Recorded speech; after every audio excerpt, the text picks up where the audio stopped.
Басып чыгарылган ар бир бюллетень автоматтык эсептөөчү орнадан тестирлөөдөн өткөрүлүүдө. Коопсуздукту УКМК жана Ички иштер министрлигинин кызматкерлери камсыздашты. Ага катар БШКнын мүчөлөрү, БШКнын аппаратынын бөлүмдөрүнүн кызматкерлеринен турган жумушчу топ тарабынан мониторинг жүргүзүлгөн, ар бир баракчанын сапаты текшерилди. Мына ар бир жасалган партия даяр болгон сайын биз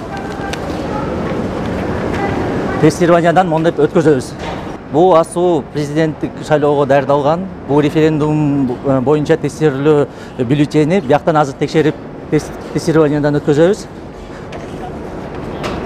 Көрдүңүзбү? Бул атайын референдумга жасалган бюллетень, бул асуудан өтпөйт. Бул референдумга даярдалган программасы менен асуудан атайын тестированияны текшерсе болот. 3.567.138 бюллетень. Бул 10 январга белгиленген президенттик шайлоого даярдалды. Көрүүсү начар жана азиз жарандардын укугун эске алуу менен 4948 даанасы Braille шрифти менен басылды. Ал эми референдумга дагы ушунча арасталды. Бардыгы 7 миллиондон ашык. Мыйзам боюнча ошол шайлоочулардын санынан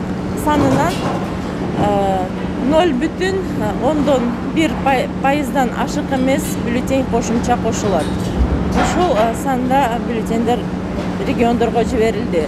Бюллетендердин баары автоматтык эсептөөчү орна эсептей тургандай даярдалган. Белгилер жана жазуулар жогорку деңгээлде корголгон. Президент мөөнөтүнүн мурда шайлоо үчүн бюллетендер ак, ал эми референдумдогу көк түстө. БШК тарабынан бекитилген формага ылайык келбегендер жокко чыгарылды.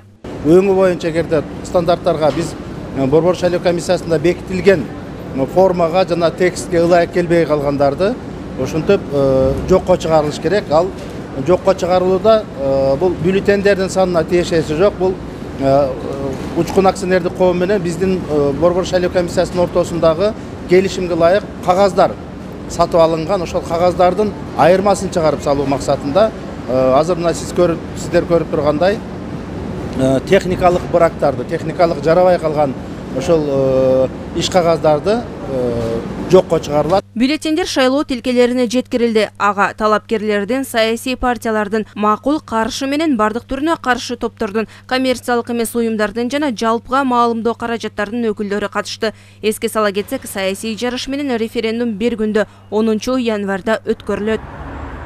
Мерим Эшимбекова, Бакыт Кыязов, ЛТР, Бишкек.